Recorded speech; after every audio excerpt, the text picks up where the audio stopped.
Hi, my name is Mark Shotsky, and I'm taking the online Berklee course Introduction to Music Production through Coursera.org, and this is my second project.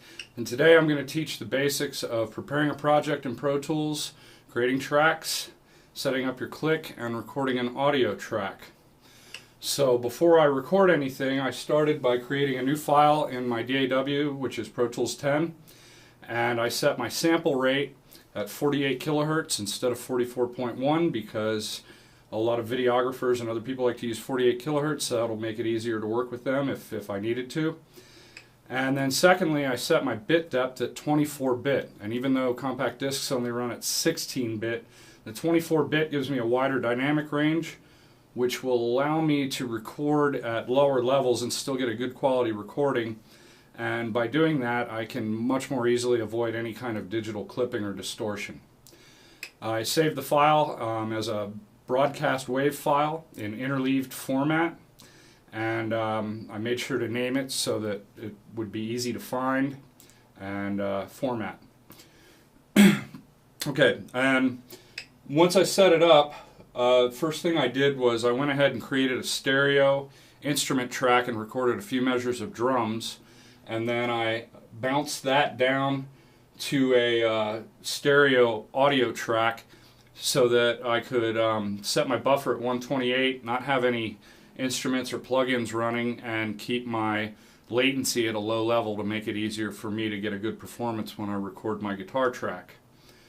Okay, so now that I've got all that set, I need to create a new mono audio track.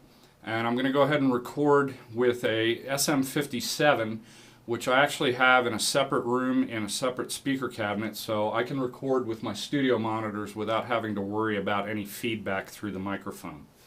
I'm going to go ahead and do that now. I'll create the new track, mono audio track. And then I'm going to go ahead and make sure I've got the right input and output on that track.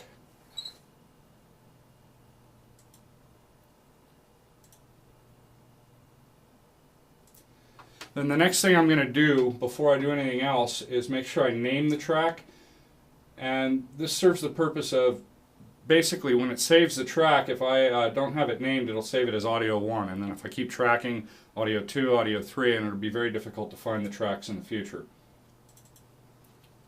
I'm going to go ahead and name this track Guitar.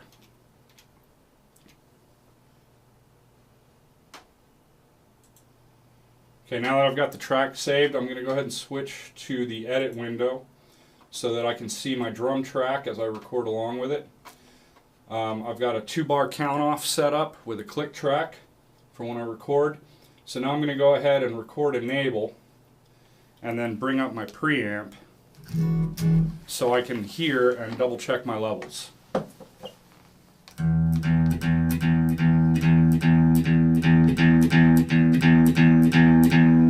I'm just trying to get my level just into the yellow so that it's hot enough to get a good recording take, but not so hot that it's going to give me any digital clipping. And that looks pretty good. So now I'm ready to go ahead and record. Record enable the transport, click play, and I'll be ready to go.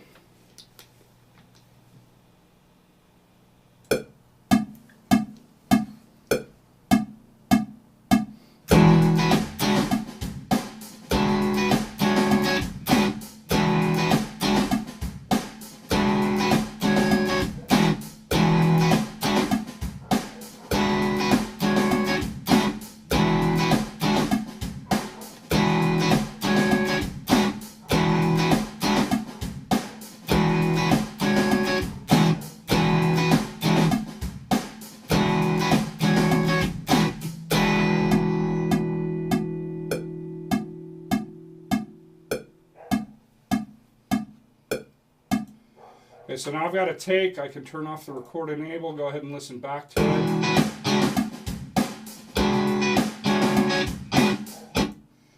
And if I like it, I can keep it. Probably a good idea to record several more takes and maybe keep the best one or comp sections from those takes to create one really good take. And that's it for my project this week. I hope you enjoyed it and found it informative. Thank you.